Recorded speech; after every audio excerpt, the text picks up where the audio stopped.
The Things We All Carry is a podcast about first responders and their stories surrounding trauma on the job.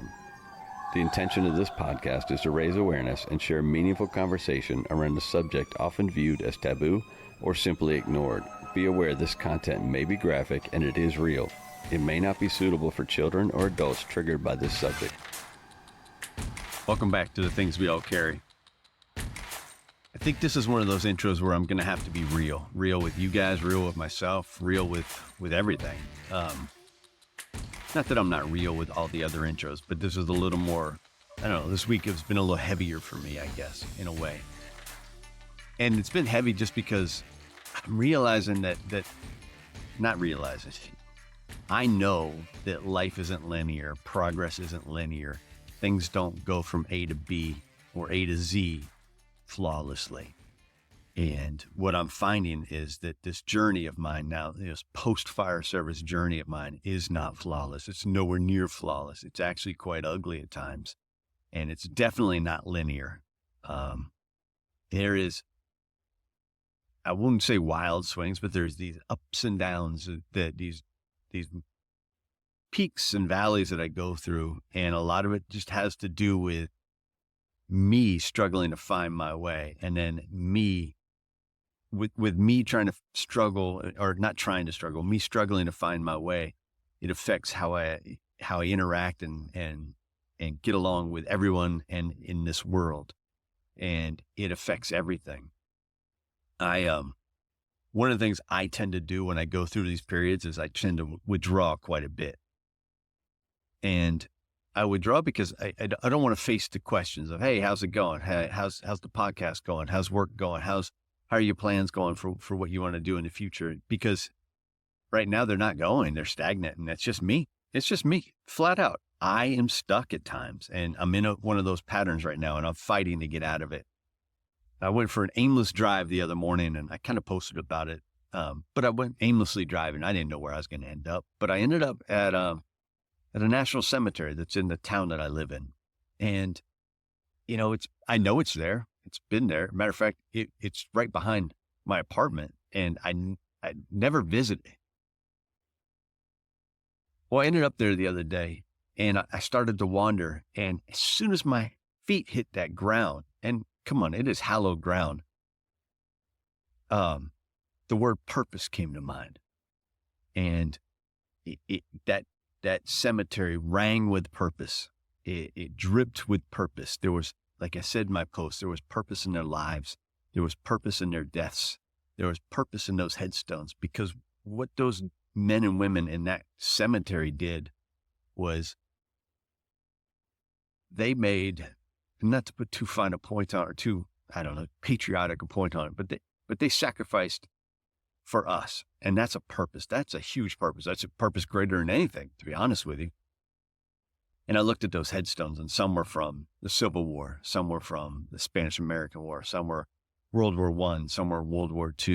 You know, and there was a wide range of dates and I'm assuming reasons for why they're there. And, you know, I stumbled upon one that was this same day as D-Day. So my assumption is this gentleman died on the beaches of Normandy. You talk about purpose. I mean, they literally saved the world. That's crazy in my opinion. I don't need to save a world, but I do need to focus on some purpose, and I need to latch on purpose. And I had a number of people reach out to me and trying to define what purpose was to them. And goodness, I appreciated that so much, because purpose can mean so many things. It can be something small, and it can be something great. And then you can take those small things, put them together, and create something great or something larger. And I think I said that the other day, or the other week in my intro. Start small, get bigger, get better. And I need to follow that advice. Start small, get bigger, get better. And it's kind of my theme right now. Start small, get bigger, get better. So purpose is on my mind quite a bit. And I guess I knew I would lose things when I left the fire service. I didn't know I'd lose a purpose when I left the fire service, but it makes sense that I did. Every day I got up to go to shift, there was a purpose, where there was to serve that community and to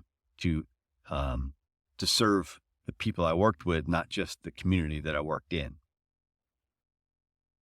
And I need to get my mind to flip and realize that my purpose starts every morning I wake up right now. And it's still to serve that community. It's still to serve those people I served with. It's to serve everyone in this first responder community, as firefighters, cops, veterans, all of them. That is my purpose, is to create a better environment for everybody, for better outcomes, either as you serve or after you serve. And I think in general, my purpose right now is to focus and to stay focused on that task.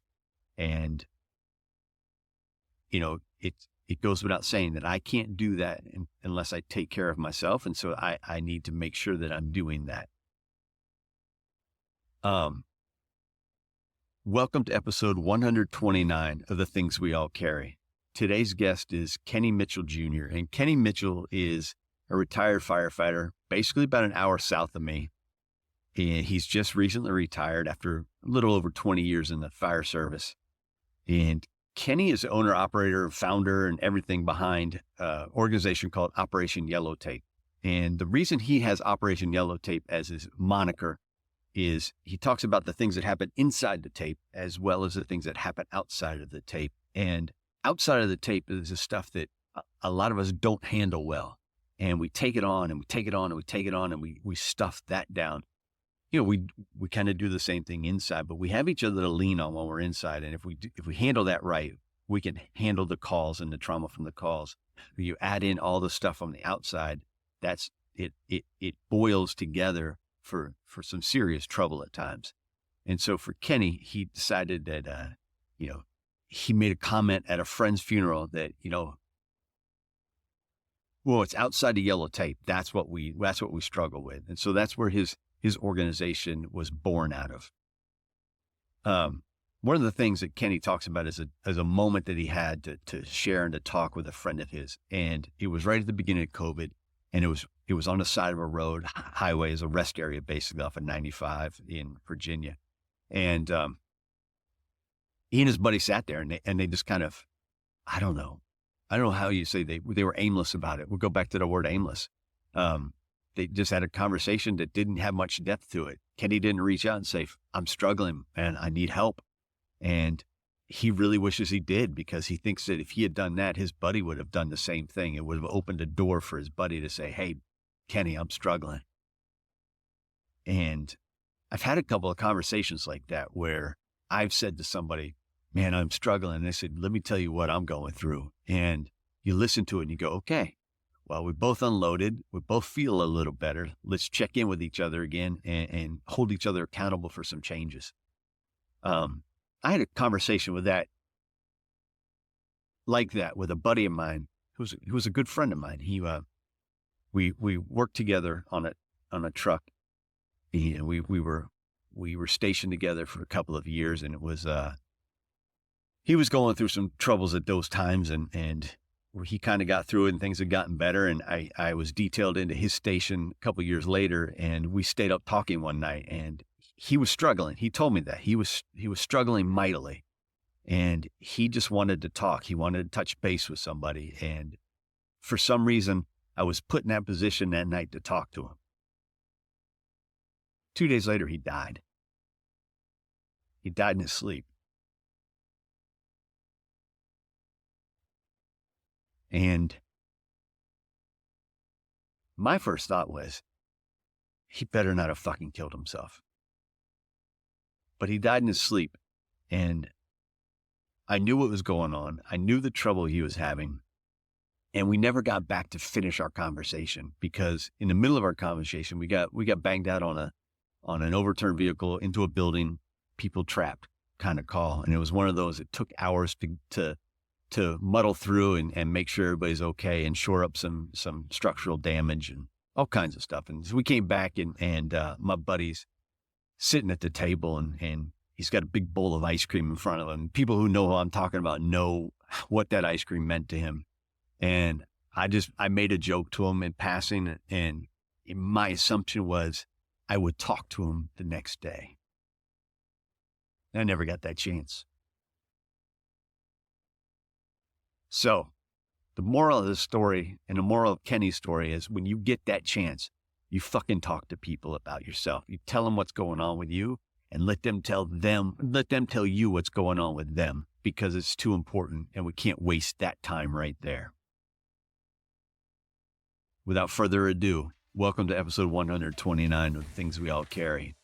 I hope you guys listen. I hope you get something out of this episode. As always, reach out to me. Let me know what you think. Then get outside and do something for yourself. I'm ready to go if you are. I'm ready, man. It's all right. Well, let's just figure out how we're going to have a little conversation today. It's always fun. It's always interesting. So, welcome back to the Things We All Carry. And this afternoon, I am honored to have, somebody I'm going to go ahead and call a friend. We haven't met in person, but we've been back and forth on social media and a couple of phone calls. And he has a very similar outlook and a very similar mission in life right now to what I've been doing for the last couple of years. And he's actually relatively close. So I'm not sure why we didn't sit down together in person, but I dropped the ball on that one. So I'll take the blame. And next time we talk, we'll do it in person and we'll record across the table from each other. But today I have Kenny Mitchell, and Kenny Mitchell we go with owner and operator of Operation Yellow Tape, correct, sir? And yes, sir. I'm going to let him kind of tell you his background. He's recently retired out of the Central Virginia, Richmond area. And he's adapting like I am to a new life and kind of a new mission, but it kind of stays the same and it's in the same, let's go with the same vein or same population. So welcome to the show, Kenny. Thank you for being on. Hey, man, thank you for having me. And it's funny you mentioned us getting together, because in my notebook, I wrote notes after the last time we were talking to ask you, I should just take the ride and let's do this in person. So that's so funny that we both forgot to mention that. As I jumped out the truck this afternoon, I'm like, damn, I could have easily drove. Yeah, it's an hour at most to where I am. So yeah, maybe next time, but it's funny. I'm looking at a note right now that says, ask him about driving there. So how are you doing, man? How's life?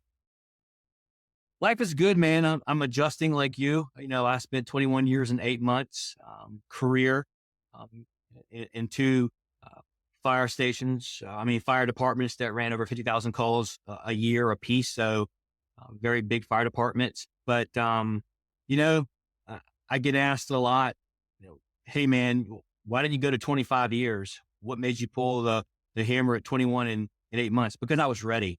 I was mentally and emotionally and just physically ready to take the next step. I'm fairly young. I just turned 50, so I'm not, too terribly young, but I always told myself there's so much more to the fire service, and I want to make that 20 years. I had goal, man. I had 20 years and make lieutenant and to be involved in the train division. I made those 3, and but it's a transition, man. It's a lot, but I'm doing well. I'm doing some speaking and some traveling and building the Operation Yellow Tape brand. Honored to be on a podcast such as a platform like yours. So things are going well. Yeah, it's I think back, and you say 21 years, and I did 11, and I know what the transition was for me, and still is to this day. What that transition is, every day I kind of have another moment of, oh, wait a second, no, I'm not that, and this is what my life is now, and it is in the past, and now I'm moving forward into the future. I can only imagine what another 10 years on top of that brings the psyche when you step away. So that's something maybe we can get into as we talk later into the show. Before we go any further, what's the last song you heard? It's funny. I knew this was going to be a question. I wanted to keep it real. And as I was stepping out of my truck, counting crows along December. That's kind of in there. That's kind of a deep cut. Yeah. Yes. I was hoping something more fiery and ready to slam the hammer down, but I'm like, Kelly, it's been a long, this. I'm like, oh my Lord. Well, if you had to go with a different song, what would it be then? Oh man, I'd throw some Led Zeppelin out there. I don't know. I'd hit it hard, man. All right. Yeah. We're in the same generation. So I grew up on Zeppelin, so. Yeah. So where did you grow up? I grew up in Prince George County, Virginia. All right. Yeah. And explain to people where that is. Prince George, I'm about an hour, uh, maybe a little bit, maybe 45 some minutes south of Richmond, Right. Virginia. And No, the more familiar Prince George to people around here is Maryland, and that's the exact yes, opposite of what you're saying. right. The exact opposite. If, Prince George County, Virginia, some of the aligning cities are Petersburg, Virginia. A lot of folks know where Petersburg is. A lot of people know where Colonial Heights and Hopewell and Henrico, Hanover, Chesterfield. So I was right there in that area. I grew up there my entire life before going off to school. So what was life like growing up? Did you have an intact family? Were your parents together? Were they divorced? I, we always talk about these ACEs, right? The adverse childhood experiences. Were you on that scale, or do you have a zero? What's the deal? You know, I feel my family life was strong. My parents will be married 52 years Jesus, congrats. this December. Yeah, 52 years this December. And both of them were amazing role models for work ethic and dedication and coming to sporting events. My dad just turned 72. My mom just turned 69. Am I zero in the aces? I'd say no. Only because, my dad kind of ruled with authority. There was some yelling, there was some walking on eggshells, and maybe this is going to be something that nobody wants to hear me say something like that, but it's the truth. Um, I tried to parent a little bit opposite to be a little more, it's Yeah, different yeah. time, man. To my daughter, I tried to be a little bit different and talk about some of the harder things. And I feel like in my family, there's a lot of walking on the eggshells at times. There was no physical abuse. There was no mental, emotional, I guess you could say mental with a lot of yelling here and there, but my dad ruled by authority and you knew, um, he wasn't a fireman, but it makes me think sometimes his job was so stressful. You never knew who you got sometimes. Sometimes he'd be in a great mood. Sometimes he wouldn't be. But family life was awesome. A big family, lots of get togethers and sporting events. And my uncle, the only exposure I had to the emergency services was my dad's brother was a sergeant in Prince George County, Virginia, police department. And he'd come by during those times in the late 80s, early 90s, and my dad could do ride alongs with him. And it was so cool. And I have this memory of my uncle walking through the house and his belt buckle making that Yeah. leathery sound. And my family and myself, we were so proud of my uncle and how he looked in his uniform and the respect he had. And he wore that hat and kept himself in good shape and had been in some pretty scary situations when you're a two-person uh, team back then. So that was my first real experience to being around a first responder, and never really even realizing it until later in life, how some of those sounds and some of those stories and my dad coming home and talking about some of the stories he would experience with my uncle before they lifted the opportunity that my dad could no longer ride with them. So, man, to answer your question, I got a brother 8 years younger than me. He did something completely opposite that I'm doing, but very, very good. I'm proud of my childhood. It wasn't um, all roses out like everybody, but I kept myself out of trouble.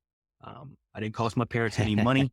I didn't end up, I didn't. I got so many buddies whose kids cost them thousands of dollars in court cases. I never got a speeding ticket. I knew my dad would beat my butt if anything like that was to happen. So I kept my nose really clean growing It's up. funny you mentioned that your dad had a style where you felt like maybe you had to walk on eggshells and maybe some yelling here and there. And honestly, people are sitting there going, "Oh, if that's the worst, that's a big deal." I get it. But Yeah. what I think my point was going to be, I came to reconcile some of my relationship with my dad when I realized he was doing what he was taught. And he modified his behavior off of what he didn't like from his dad. And his dad was a violent person. His dad ruled with an iron fist, quite real. It was he was an angry shipbuilder out of Brockton, Massachusetts, who didn't relate on an emotional level to his children. And so my dad had to adjust and learn how to do some of that for himself. And so you and I, like I said, we're in the same generation, and I think that we had to learn as we go how to give grace to them because they did what they could with the tools they were given. You're exactly right. And my dad tells stories. I met my grandfather his father a couple of times. I remember him, but he died in the early 80s, but he was a hard dude. My dad tells stories. He was a hard man too. And I agree. I think every generation adjusts. And here I am adjusting to my parenting, to my daughter, and hopefully she'll adjust to her, because I have not been perfect. I have yelled and lost my temper, and didn't show enough grace, and didn't lead like I should. No one's a perfect parent. Give me a break. But I'm sure she'll be better than me, and maybe we'll continue that. So yeah, you're exactly right. Showing, family grace along the way of growing So up. you mentioned you stayed in that area until you went to school. Where was school, and what year was that? Yeah, I went to Chowan College, I graduated in have no idea 93. where that Went is. off, Murfreesboro, Okay, North all right. Carolina. Yeah. At the time I attended, the first year it was a JUCO college. It turned 4 year. My second year, I went there and played some baseball. Wanted to be a criminal profiler. Wanted to do all these things, and my baseball schedule didn't line up with with my Gotcha. degree. So my coach decided to pick a field for me, which was so kind of him. And he picked graphic design and imaging technology. So I graduated from Chowan with a bachelor's degree of graphic design and imaging technology, and it landed me at the Virginia Pilot newspaper, which is a pretty big newspaper in Virginia, in Norfolk. But my first job with the company landed me in Nags Head, North Carolina, which was oceanfront view. We'll go bodyboarding and getting in the ocean during lunch breaks. And then one day I got promoted, and it landed me in Norfolk, Virginia, uh, in a room with no windows, in the middle of the city. And that's where I stayed for 6.5 years as a graphic All right. artist. So graphic artist, did it not hold your attention, or what happens that you then become a firefighter? Yeah. Honestly, it was holding my attention. It was going well. I had a pager. Hmm. I had a good Big paying time. job. Uh, Big time, baby. I had weekends off. I had holidays. I was making great money. I had a really amazing STEP program. We were right on the verge of the .com, which some of my friends right now were in that area, and they made lots of money. And what happened was, one beautiful Tuesday, 3,000 people got murdered, and that was 9/11. And me and so many other people in this world, something happened to me. I don't know uh, how to explain it, but I could not stop watching the coverage. I could not stop. Um, every day I was consumed with what had happened to these nearly 3,000 innocent people who were murdered by terrorists. And it fueled me, and I wanted to get in the fight. I wanted to do something. Um, I thought about the military. I thought about the police, fire, but those firemen watching there's 343, it got into my soul. And like I say, I would go home, and after the YMCA, I would go back home and watch the recovery efforts. To make a very long story short, September 11th changed my direction. And by October of 2002, it's a lengthy Yeah. process. I was volunteering with Virginia Beach Fire Department. By October 2002, I was on the roster. And by 2003, I was hired full time with Virginia Beach Fire Department, and started my fire service career because of 9/11. To be honest, I knew the military was really bouncing around. I kind of wanted to make it almost an immediate impact. I knew the military would have, but I was thinking, how do I get on the streets in 6 months? How do I do something in 6 months and still stay here? And I kind of want to have a family one day, I think. I want to have a child one day, I think. And maybe it was selfish of me. I don't know, but I needed to serve, but I wanted to stay here. I wanted to do all these things. And the fire service screamed the loudest. And I could not be more satisfied with my choice, even though it's been a heavy, heavy price for all. You get into the fire department, 2002, and you have no connection other than some volunteer time. Then you have no connection to first responders, to fire department, to LEO, to anything like that, except you had your uncle, but you didn't know much from him. So how do you find it when you get in? Like, what do you find? Do you find that it's exactly what you expected, or what is it for you? For me, again, my volunteer time was short because I was hired about a year after volunteering. And that volunteer was a support technician, which was Hmm. non-fire suppression. So really we would come to the fires and clean up afterwards. Um, the fire service for me, I've always been very competitive. I've always played sports my entire life. I've always been the kind of guy that shows up on a new team and your mouth is closed and you prove with your actions and your skills. So I fell right into it. I'm not saying that it was easy because you had to prove yourself to some men who've been doing the job I got assigned to a very experienced team very quickly, a 40-year captain, over a 27-year master firefighter, a rookie who has since passed on, unfortunately. Um, he was an absolute stud, but it was what I thought it was going to be. I was a probie. I was below whale turds, but I had to prove myself every single day in a job I knew nothing about in an academy that teaches you the very basics. But I took the approach. I've had a lot of officers tell me along the way, you seem like you've been in the military before. You just have this, you're teachable. I actually coached my daughter's softball team. You want a teachable athlete, someone who's going to take criticism and take the. It was my fault. Take the blame. So again, to answer your question, it was everything that I thought it would be. It was a lot harder than I thought it would be, mentally and emotionally. The first couple of years, I didn't talk anything about. Physically, it was harder too. Um, but it was what I had hoped it was going to be.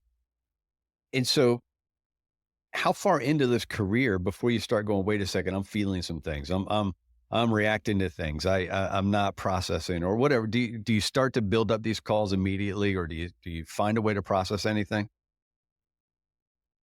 I don't think immediately. I've got a podcast too, and I talk about my journals that I keep. I have so many journals over here that I kept for my entire career.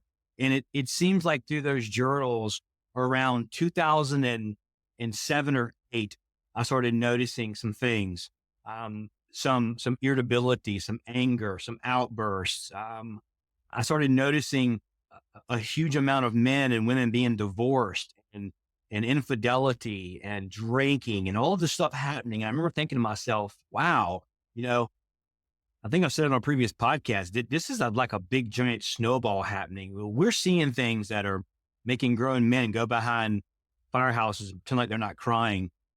We're not addressing some of this stuff. And I remember thinking that because we ran a hanging one time and I know this is a sensitive subject for people. Those affect me badly. They always did. I won't ever understand why, but those type of ways that folks took their life hurt me in a way that I couldn't explain. I was unfortunate enough to run so many of them. I don't know why some of us are dealt. I got guys that haven't even run one in 10 years. I ran a lot of hangings and it was one of those calls. But again, around 2007 or eight, I started noticing it was starting to affect me and riding through an intersection, having a Yeah. flashback or thinking about something or spilling a cup of coffee and losing my temper immediately. The weed eater not starting and me going bonkers on it. So many things that I wasn't, I didn't become a fireman until 30 years old. So I had a long time to be an asshole. I wasn't. I kind of became one along the way here and there through not treating some of these things that I went through. So hope that answers your question, but it wasn't immediate. The call volumes were immediate. Uh, the death and destruction, as you know, was immediate, but it took a little bit, I think. Yeah, you mentioned hangings, and you say that how they hit, and I've always found that I found that the hanging stick. They stuck in my brain because Really? I think I had a spate of four in a year or less than a calendar year, and it's just they just build up, and it's one of those really odd calls to run, and I don't know if you can explain it to someone that hasn't responded to that call how it affects you. It just sits with me and it stays with me. I can see the faces of every hanging that we've attended to. Yeah. I don't think you can explain it either. Yeah. I tried to explain an overturned vehicle with a person trapped or killed, when you're walking up, that smell of the Yeah. wood and the oils and the plastics. There's a smell in the air of an overturned vehicle with a person trapped or not trapped or hurt or killed.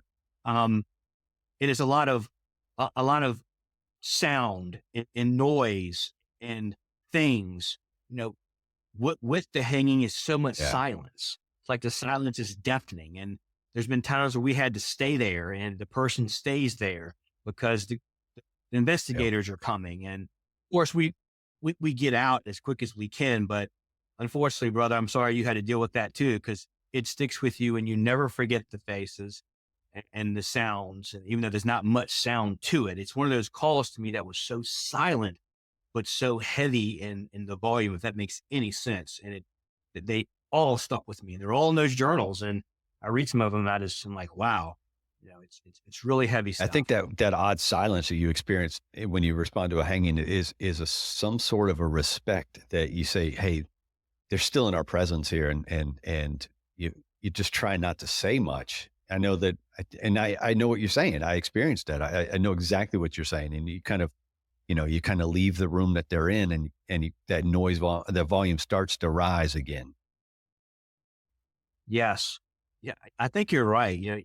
They're still here and it's a respect thing. And if you notice, which you did, you pick up on the whispering Hmm. and things like that. Yeah. Remember that people were whispering about, "Hey, hand Right. me the box." Hey, people were whispering. I remember being in a room where a young female had hung herself and we're all whispering to each other. And most calls are Yeah. chaotic and you pull this Yeah. drug box out and over here, over here. It was nothing but Right. whispering. And I remember saying to myself, this is so quiet, but so violent and Right. brutal. So anyway, yeah. So when you these things pile up on people in general, these calls. But for you, when do you go, okay, now I know? So you say about 2006 to 2008, you start noticing some anger, some quick to get angry or some irritability. But do you start identifying those calls, or is it, or does anything significant like that have a, I don't want to say a snap, but a moment where you go, ah, that's it. Now I got to do something. No, unfortunately, um, my daughter was born in 2005. And as everybody knows, after having children, the calls that involved children are harder, of course. Um, but no, I continued to plow through it. And so many calls did continue to bother me. Um, and in 2000, we're really jumping forward. In 2013, um, my daughter's mother unexpectedly passed at 34 years old, and myself and a police officer were first ones to her, and I performed CPR and I did all these things, and people know the story. That was the beginning of a mental health decline in myself that I didn't address until 2020. So to answer your question, no, I didn't do anything about anything until 2020. I didn't want to talk about that with anybody. I had to be super dad. Um, I had to become coach. I had to get promoted. I had to stay in training. I had to prove that I could plow through this.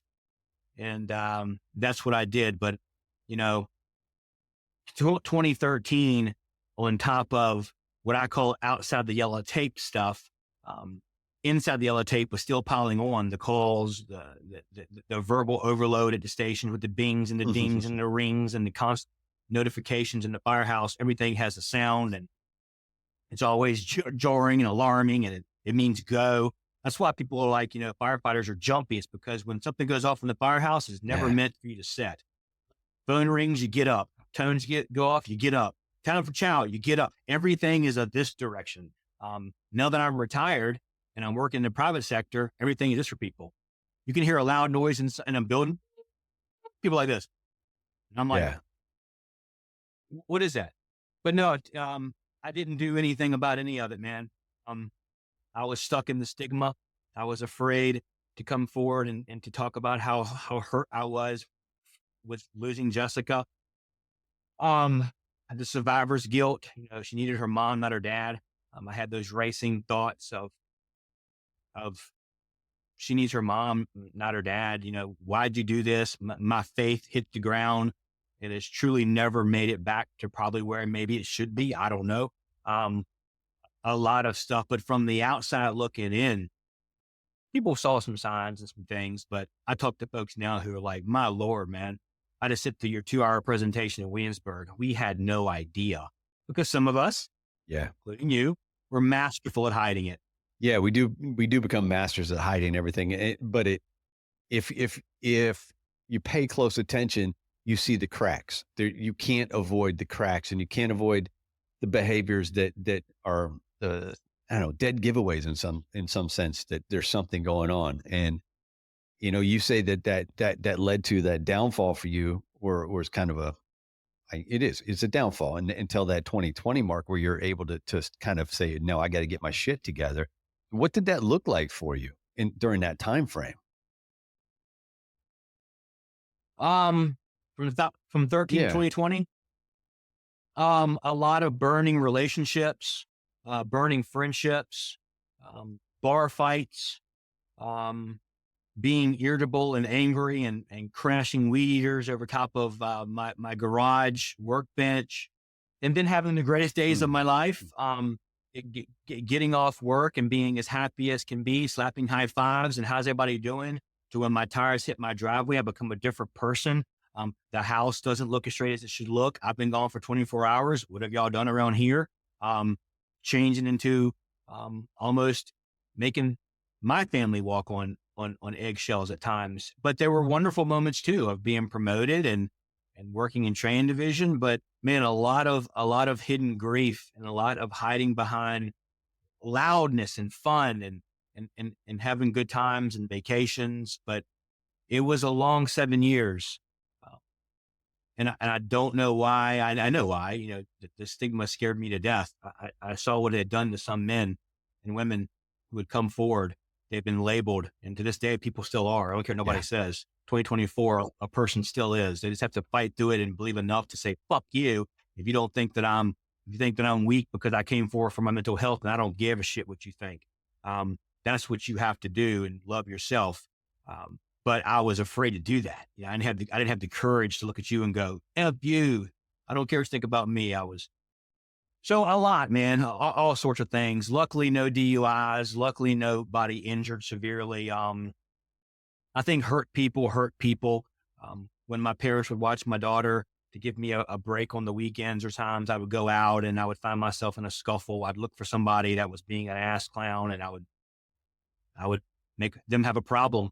And sometimes I'd get the worst end of it. Sometimes they would. And it's just a roller coaster of 7 years. I'm lucky I kept my job sometimes. Had some friends that looked after me, but it was a long 7 years. So 2020 rolls around and you say, no, this has got to change. Well, unfortunately in 2020, I met a pretty good close friend of mine, Tom Showalter. COVID had just hit, and him and I were going to meet for lunch regardless 6 months before that. And we were like, well, let's meet anyway. So we decided to meet off of Interstate 95 at a rest area, and we got lunch, and we sit there and we talked, because only guys in the uniform can talk to each other, right? I'm wearing turnout gear. You're the only person I can talk to. So if you don't wear the gear, can't talk to you. Well, after sitting there for over 4 hours talking, there was so much on my mind I wanted to say. I wanted so bad to say, Tom, man, I am struggling. I feel like I'm having an anxiety attack sometimes. That sounds so weak to say. I'm just angry. I'm mad at times. I said nothing. I went south. He went north. And 17 days later, he took his life, and he lives on my wrist. In 2020, we had one of his memorial services, and I'm sitting there. There's all these people walking around, and they're saying there's nobody to talk to, and this keeps happening because there's no one for us to go to. And I was writing on a little napkin of mine, and I wrote down this little phrase: "There are too many of us that ever feel alone." And a person sat beside me, and they brought that up, and I'm like, "What do you mean there's nobody to talk to? Well, look around here. There's hundreds of people to talk to. And what am I doing? Yeah. Wasn't talking to anybody, So fast forward, man, a couple of months, I said, I'm done. I am done with this. I am going to speak up about myself. I'm going to talk about my hypervigilance. I'm going to talk about my depression. I'm going to talk about some of my anger, and I'm going to put it on Instagram for the whole world to see. I'm going to do something about this. And honestly, man, that mixed with some counseling and some different things is what got the ball rolling for me. Coming forward out of the darkness, Tom taking his life was a huge jolt to me. I could not believe that I sit with him 17 days prior, and as good of friends that we were, and we're surfing and bodyboarding and Tops, North Carolina. And why didn't we talk to each other? You know, I, I I think back right now, if I had only said, man, I'm struggling, he probably would have said, me too. But we didn't, because we had that mindset of we cannot tell each other we're struggling. But then we had that mindset of we can only talk to those folks in the Right. uniform. That's why I've tried to dismantle that from the go. Got to talk to folks who aren't in the uniform as well. But that was the turn for me in 2020. Unfortunately, another uh, horrific loss, but I had to turn this around in my life and in those folks around me who I saw were sinking after Tom. We got to pick each other up and move And how forward. did you find it when, like, you start I'm gonna get on Instagram. I'm gonna share the intimate details of my psyche, of my depression, of my anxiety, of whatever it is. It's cathartic in a way, but it's also like it's overwhelming at times as well. Yes. For me, I woke up one morning, I kept putting it off, and I just came in this room right here, and I set my phone up beside that little fire truck, and I just spoke into it. It might still be on my Instagram page way down, and I called it, I think I called it Saturday's mental health something. And I just started to talk about losing him, about hypervigilance, about sadness, about how I'm out here cutting the grass, but all I can do is think about some of the regrets in my life. And then I went back out to cut the grass. And when I came back in, it was just there's so many messages and people from all over the world saying, dude, I feel like you feel. I think my wife may have what you have. I think my wife is struggling too. My, my husband, my uncle, my aunt, my cousin, my neighbor, I've seen him Hmm. punching his lawnmower, you know? So yeah, it was freeing, but also terrifying because I had some phone rings saying, dude, what are you doing? You were a lieutenant in the fire service and you're on social media talking about hypervigilance and depression. I said, yeah, I'm a leader in Right. the fire service. And it's about time some leaders step up. I don't care if you're a lieutenant or not. Anybody in the fire service, you need to consider yourself a leader. You know, you need to lead and step up. And I've been lying and hiding for too long. So if you don't like it and it stops me in my tracks at an LT, I don't care. And I kept on talking, and sitting with you now, continuing to push it. And, but yeah, it's terrifying. It. I think my family was like, "What are you talking about? What's going on?" You know, we don't talk about that Yeah. stuff in our family. You know, we have World War II heroes and veterans, and what do you mean your anxiety levels? You know, so terrifying. So how do you come around to Operation Yellow Tape, and what is the basis of Operation Yellow Tape?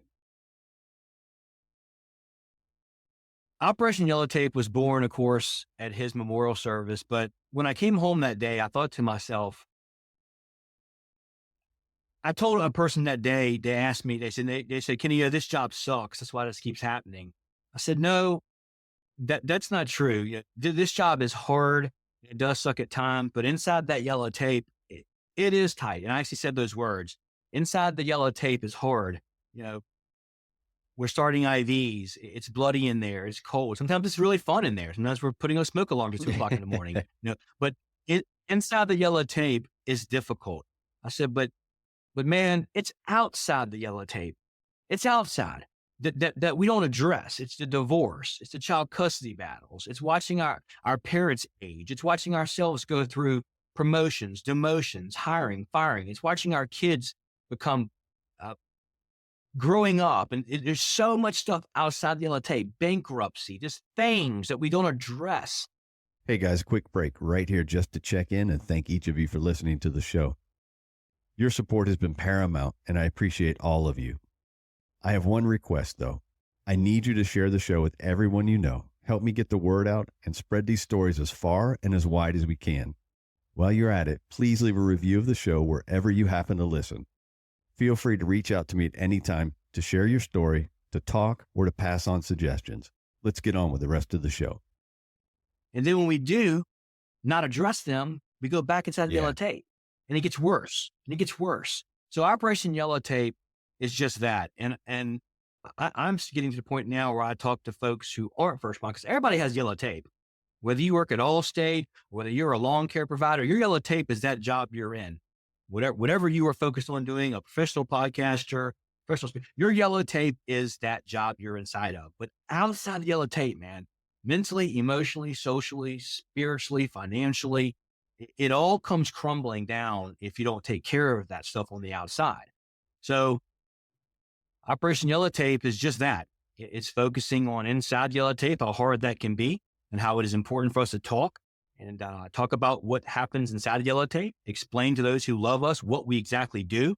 Everybody thinks it's just putting wet stuff on the red stuff or putting handcuffs on people. It's so much more involvement than just that. And then talking to folks about what happens on the outside of yellow tape. Do you need a personal trainer? Do you need a financial advisor? Do you need a free consultation to leave the toxic relationship that you're in? You know, what can you do on the outside of yellow tape to help you function on the inside? That's OIT. Yeah, that outside the yellow tape part is it affects everybody so differently, but it does affect you. I mean, there's so much going on in life, and then we get bombarded with all kinds of messages from social media, from TV, from actual media, from whatever it is. You just get bombarded, and then you add that to just the bullshit in the firehouse at times, or the whatever the inside part of the yellow tape that you're talking about is, because we all know, like, the meat of a job is not difficult necessarily. It's the ancillary stuff that makes that job difficult. So, what do you mean? Okay, so I wore a hoodie today instead of my job shirt. Okay, so why is that an issue? Well, we all know what the argument is to why that's an issue, but it still becomes part of the bullshit. Yeah, for sure. For sure. And we don't get, as first responders, whether you're in the fire service, the police, whether you're a dispatcher, whether you're ECC, a nurse, we have sleep hygiene problems. So unlike some folks who get to come home after a stressful day and take a shower and jump into bed at 10:30 and wake back up at 5:00 in the morning uninterrupted, we don't get that. So sleep deprivation is a huge part of the problems we're having. And I'm telling you, I may not be here to see it, but in many years from now, they're going to understand that sleep deprivation caused so much of the injury, the illness, and the hurt in our lives. And communication caused so much of the divorce. Everybody's always talking about, this job causes divorce because of the schedule. No, it's not always. Our wives and husbands love us being gone for a day so they can watch their own television show. It's the fact that we don't change. We change and they don't. Yeah, we don't talk. That's a great point. It is. We do change and we don't talk, and that does drive these divisions between, relationships, and it does make sense. It is part of it, and I mean, I can raise my hand and say it's a majority of why I'm a divorced person right now. Because of that. And I probably still don't know how to communicate, so I get that. And I try to tell people when I present it, there's a part of my HELP acronym called EDUCATE. And it's heavy on the signs and symptoms, but I've kind of reversed things too. You have to educate your family on what you do with these jobs. There was so much about my job that Jessica didn't know. She didn't know that I had a report after every single call we ran. She really didn't know that we had target solutions and telestaff. And, there's so many things that happen in the fire service rather than just running calls. The chief knocks on the door and you got to go over here for this dog and pony show. And then the next time somebody knocks on the door and there's 10 kids that want to see the firehouse for 4 hours. There's cleaning and weed eating and cutting the grass and who likes to eat what bread and who can cook and who can't cook and who's going to cook. It's a whole day. You can run no call sometimes and be completely exhausted because the tones are going off above your head for every other place in the county. You can be exhausted. We don't do a good job of telling, and I didn't do a good job of telling people, yeah, we didn't have a single fire, but I slept like crap there because Yeah. it's loud and it smells funny and people are all over the place. We don't do a good enough job of explaining what we do, whether it's corrections, whether it's nursing, whether it's dispatching, fire, police, sheriff. We just don't. We let television tell our family what we do. And that is not it. No, it's not. And I think you make a very valid point, and I think that we're starting to see it already. How much that sleep is going to blame for a lot of stuff, health, physical or mental. Yeah, I've had a couple of people on it to talk about sleep, and it is a killer. And I'll be honest with you, I think it's one of the main reasons I decided to step aside after 11 years, because I just saw what it was going to do to me as I get older. And you say that, you're up there because you were 50. I retired at 55. And so I did not want to do another 9 years, and have that affect me into my early 60s and 70s, because then it's exponential, the damage that would be done at that point, in my opinion, and the science says so as well. So that sleep is so important. And you're right, we don't tell people what all that extra shit is that we do at the firehouse. It's, yeah, we get to get a shower and get a sleep, but none of that is uninterrupted, and none of that do you actually relax and take a breath when you're doing. No. And people could be listening right now who aren't first responders and go, oh, woe is you guys. You chose to do it. Big deal. Well, you're right. And I wouldn't change anything about it. But what we need to do better is explain to you what we do. Explain to you why after 24 hours, 48 hours, I may not feel like going to Busch Gardens the second I walk in the door. I may need a little bit of a cool down period. I may have to drive on the block a little bit. But I have to tell you that. I just can't change and become this angry, aggravated, just hyper vigilant person who refuses to leave their backyard. If I don't talk to you and help you while I change, because you're not spouses, friends, families. My dad worked for City of Hopewell for 38 years in public works. He went to bed at 10. He woke up at 5 for 35 years. That's great. He didn't change much with his sleep problems during his career. He got sleep. We're getting better, but the in-services, there's so much involved with these professions that are just so much more than just lights and sirens and doing CPR and fighting fire. It's so much more. And I'm glad you made that decision, man. And I'm going to go back a little bit. If anybody hasn't checked out 3 or 4 of your podcasts ago, when you talk about the transition out of the fire service, they need to check it out, because I listened to that part of yours about 10 times. You absolutely nail what it's like to transition out and the feelings. And whether it's 11 years or 21 years, I don't think it matters, man. I don't. I think I have 10 more years of memories of the job than you do, but we did the same job. The calls are the same. The car wrecks are the same. The tight brotherhood is the same. But it's not a number. Like for 21 years, my retirement is so much more harder. No, I think for all of us, whether it's 11 years, 21 years, even 5 or 6 years, you build these friendships and then they're gone. The phone, not gone, but the text threads stop. A lot of the stuff kind of goes away. And I'm glad you chose it, and I'm glad I chose it, because it's nothing. It would not be worth getting into your 60s, into your late 50s for me, for you to suffer these major medical problems that are coming our way already because of sleep deprivation. Maybe we can recover a little bit and gain a few years. So let's talk about Operation Yellow Tape and what your mission is today. What are you doing with it today? Today, lots of things. My main mission, though, is to provide quality resources for people who reach out to OIT. I present. There's so many departments and organizations I have spoken to on a stage or a station or whatever, providing awareness on signs and symptoms. I love talking to spouses.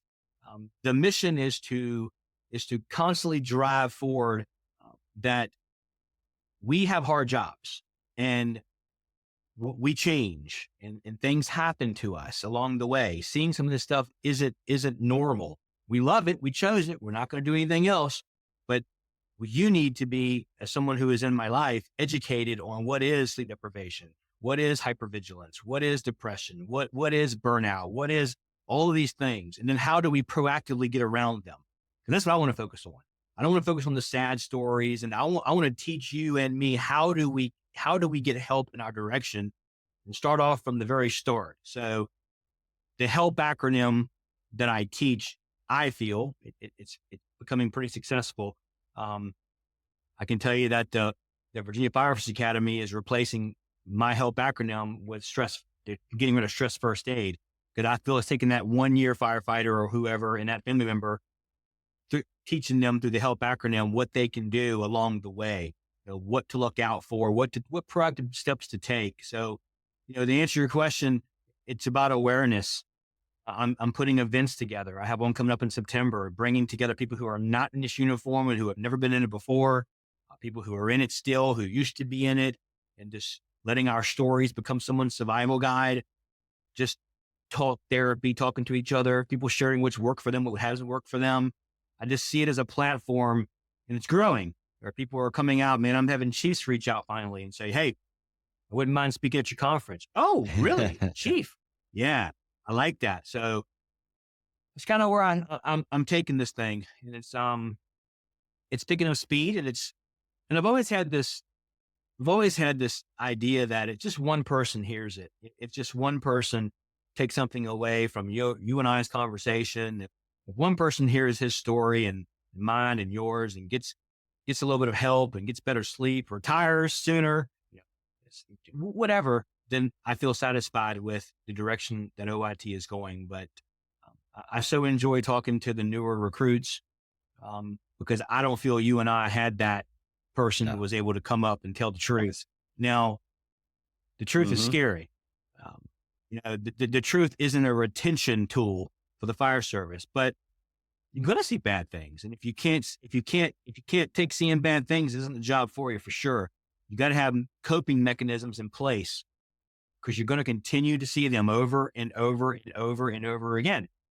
I've told people before during my coaching, this might not be the job for you, and that's okay. If you can't find some mechanisms to get through this, then this might not be the career for you. So we're hoping we can, we like have a mouse in my pocket. It's me with some help. My business isn't big enough to hire anyone. So it's me with some folks who help me but that's the goal, man. I'm tired of seeing folks take their lives. I'm tired of seeing, I know that somebody right now is listening, and they've been suffering for 7 years. Right now, they're listening, going, everything they're saying is how I'm feeling. It's how I'm treating my wife, my husband, myself. I don't love myself as much as I love the strangers. I'm feeling this. Well, we're talking to you. So it's time for you to step up and get some help. So you mentioned it, and I'm not sure how much you want to go into it, but I know you're proud of it. So what is the HELP acronym? Well, the HELP acronym stands for Health, Educate, Launch, and People. At a certain point during all this, I kept getting asked, Kenny, we've heard what Operation Yellow Tape is about. We know how operate inside Yellow Tape is hard. We know outside of Yellow Tape causes all the injuries, but what did you do to get where you're at? Well, believe me, like all of us, I'm still a work in progress. I have way more better days than I have tough days, but believe me, I have tough days still, because a post-traumatic injury is there for life. But it starts off with health, putting health first, talking about our diets, talking about working out, and then health in an input. What kind of podcasts are you listening to? Are you wake up and listening to the news and getting pissed off immediately? Then we go into the educate part. We educate the audience on the signs and symptoms of a mental health decline. Then we educate them on what our job entails. Then we go into the launch part of acronym, launching yourself into getting help. I sit back for way too long waiting for someone to save me. No one's coming to save you. You're going to hear a funny podcast. You're going to hear some information. No one's coming to save you but you. You're going to get some great advice. You're going to have some mentors. Some stories are going to affect you, but you have to launch yourself into getting help. Is it physical, mental, emotional, social, spiritual, financial? What help do you need? And the second you realize it, the second you take a weed eater and bust it against the wall and argue with people constantly and get pissed off nonstop, cry in your car, punch your steering wheel, cry, Go launch yourself. Find someone like myself, like you, someone who's been through something, and reach out to them. Let them help you take those steps. And then the P is for the people. Who are the people around us? Who are in the rooms we're in? What podcast are you on? What family members have you had to say goodbye to because they're no longer able to get along anymore, and they're continuing to bring the drama to your life? And that's hard for some people to think that family members they have to say goodbye to. I have two in my life who are no longer in my life because I sit down with them and try to tell them, you're doing this, I'm doing this. How do we stop this bull crap? Well, one more time. You're doing this, I'm doing this. Couldn't work. You got to go. My life is so much better. So the HELP acronym kind of takes you from looking at yourself and loving yourself more than you love the strangers, all the way to the people who you need to have in your corner. And we try to walk them through. They take some notes, some things you want to see improve in your life. If it's weight, if it's finances, write it down. And we use the HELP acronym to try to get them to a better place. And so who's your audience these days? I know you mentioned recruits or some classes, but who else are you speaking to? Who are you presenting to? Well, I'm presenting in the next couple of weeks. I'll be at the Virginia Firefighting Academy, University of Richmond, talking to newly promoted lieutenants. I have spoken to Allstate. I have spoken to the International Richmond Airport. So I guess my audience is really a lot of first responders. I've really got into the APCO, the dispatchers. Been speaking to dispatchers a lot lately. Graduations of recruits. But recently I've had this corner where these companies reaching out to me, like that's how the airport got involved. It's like, we've had multiple suicides in 10 years, and you don't have to be a first responder, Kenny, to suffer from mental health illnesses. I'm like, and wellness process. I know. So the audience seems to be any of these decision makers who are wanting to bring awareness to their members, into their teams, into their families. In September, I'll be in Wisconsin. I don't know if you remember a couple Christmases ago, a guy got in a van and he ran through a crowd, and they hired me to be there. It's the ER directors, the firefighters, the nurses, all these years later. And luckily they got a proactive decision maker who, hey, let's get some people, not just me, let's get some people in line and do some training with awareness. So my audience, it really varies. It's heavy first responders, but it's turning into heavy first responders and their spouses and their families. And it's also turning into, like I was just yesterday, no first responders, pilots, companies who want their teams to be healthy. You don't have to be a first responder to have a mental health. No, and I think that if anybody follows sports, we saw that the other week when a pretty high level golfer on the PGA course, or excuse me, not course, but did participate in the PGA. He's 30 years old. He's won 2 different tour victories, and he killed himself. This runs the gamut of people. It doesn't matter what your job is. People are killing themselves. And yes. And will we ever stop it? No, we won't. But we can give people hope who are right there on that fence.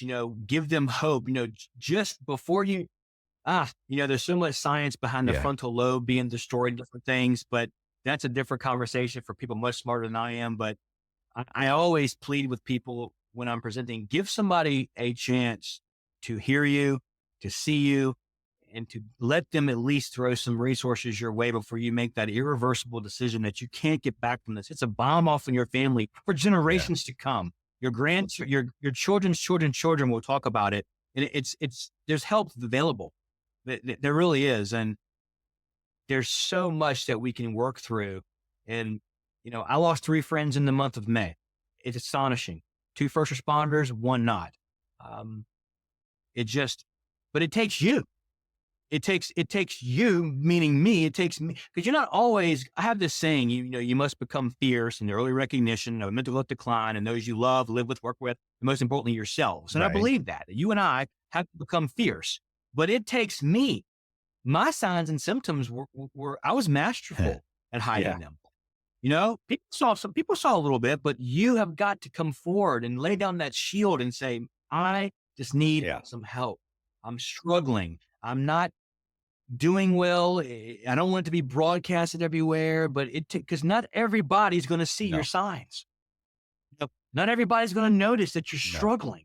And we got to get away from that too, where it's all on me and you to notice it. No, it's got to be on you as well. You have to be brave enough and know that you're going to be okay.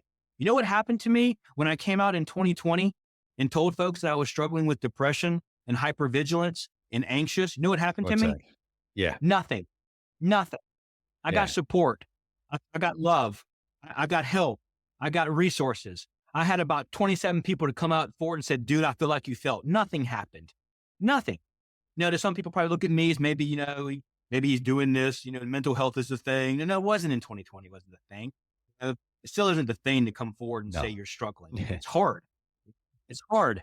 So, but for those folks listening right now, trust me, when you do come forward and you too admit that you're struggling, you're going to be okay, because nothing is going to really change if you're going to feel better again. And those folks who don't like it, Babe Ruth said it the best. The loudest boos will come from the cheapest seats, from those who invest the least in your lives. And you can tell them goodbye and you'll feel much better anyway. So come forward. Tell me about your conference.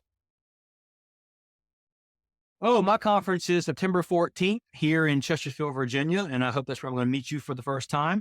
I hope you can make it. It's going to be here in Chesterfield at the Bueller Rec Center. I'm moving locations because it's gotten bigger. I've got five speakers lined up. We talk about, a couple speakers talk about signs and symptoms. We've got Valen Vital Health coming, talking about testosterone replacement and how much low T mimics depression and anxiety. Yeah. I got Pale Horse Coffee. Yeah, man, we got sponsors. We've got a live DJ. I've got someone coming to sing the national anthem. We got raffles. It's just a whole bunch of fun. First responders, mostly non-first responders, families of. Tom's family comes now. They've been the past 2 years, which has been so amazing to me. It makes me very emotional. His mom and dad couldn't come the first year. It was too hard for them, but they've been there the last year. They're coming this year. So basically, man, it's 6 hours. Marcus Torgerson, who's a good friend of mine, is coming down to speak on the stage and also do a little workshop.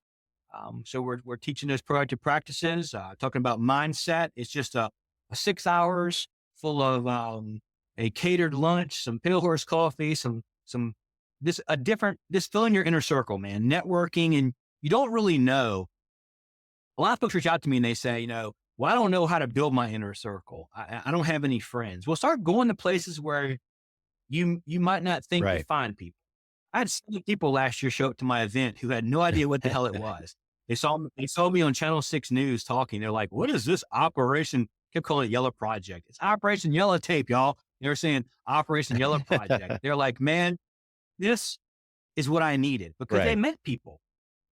They were artists. They met a guy who wants them to paint a flag now. Some of them are podcasters last year. Their podcasting guests went through the roof.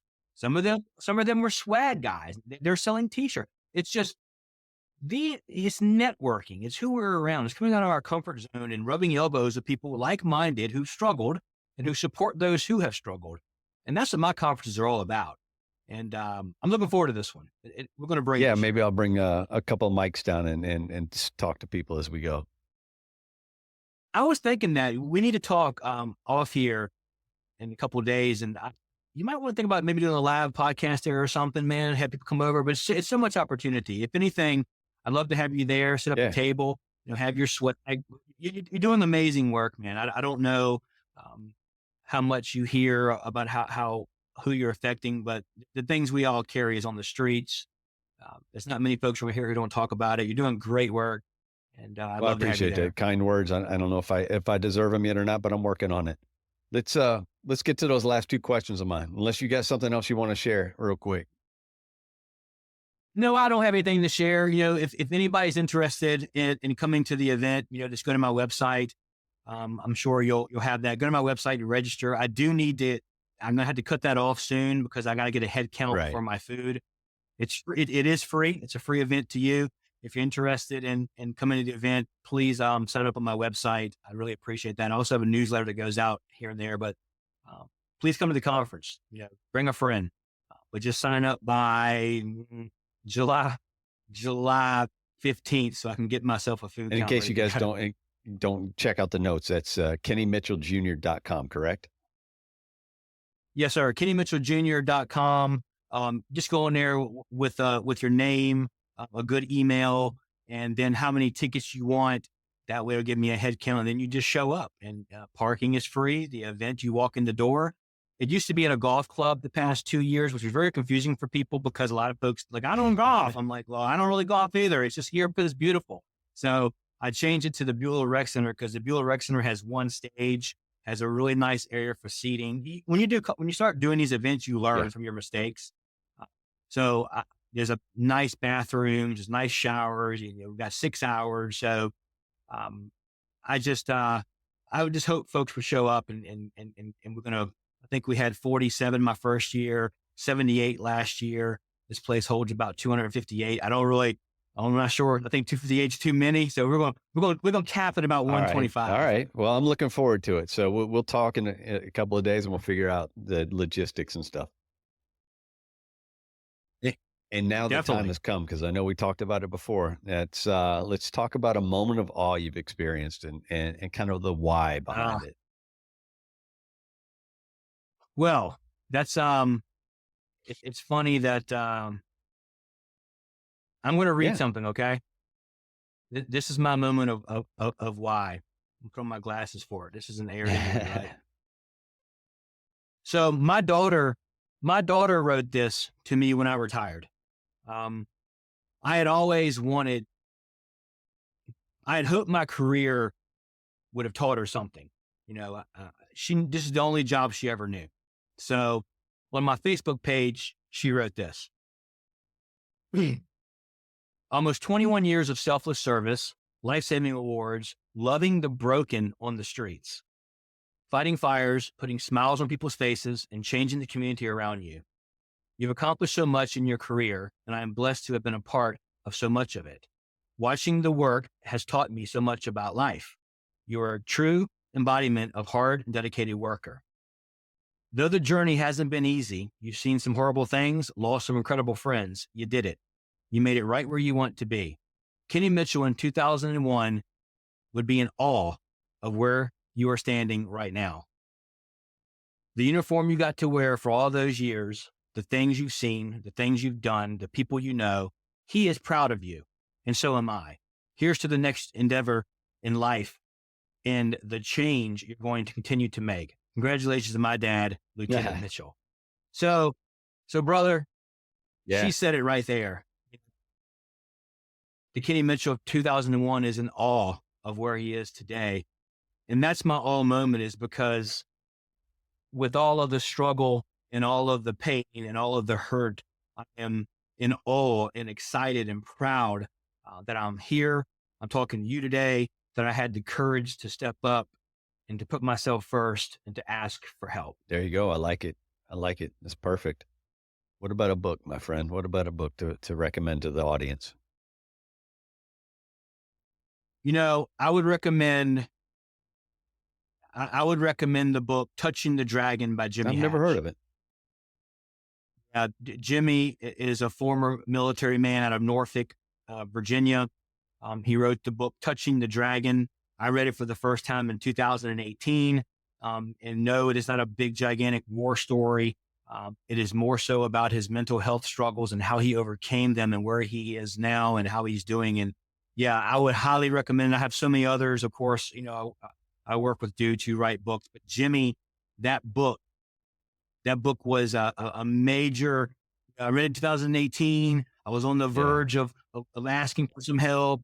2 years that decision came kind of my way, but yeah, man, Jimmy Hatch's Touching the Dragon. I will. Check it out. I've got it pulled up right now, so I'll give it a look. Well, my friend, it's an amazing. I appreciate the time you just spent with us. Brother, I appreciate this more than ever. I've been looking forward to this. I appreciate you being flexible and showing me grace on my scheduling conflicts. And I love your podcast. I love what you do. And I just want to tell you, keep driving forward and keep doing what you're doing. I love the work. But remember, don't work yourself in the ground. the balance you're working now. I like the 2-part series stuff. I think you're on Well, somewhere my friend TJ is sitting there cheering you on because he's been bugging me. A couple other people have been bugging me about it to slow it down and break them up. So somewhere people are cheering you on. I appreciate it. Thanks for listening to another episode of The Things We All Carry. Head over to the website, thethingsweallcarry.com, for show notes, resources, and to sign up for the newsletter. Until next week, take care of yourselves and remember to check in on each other.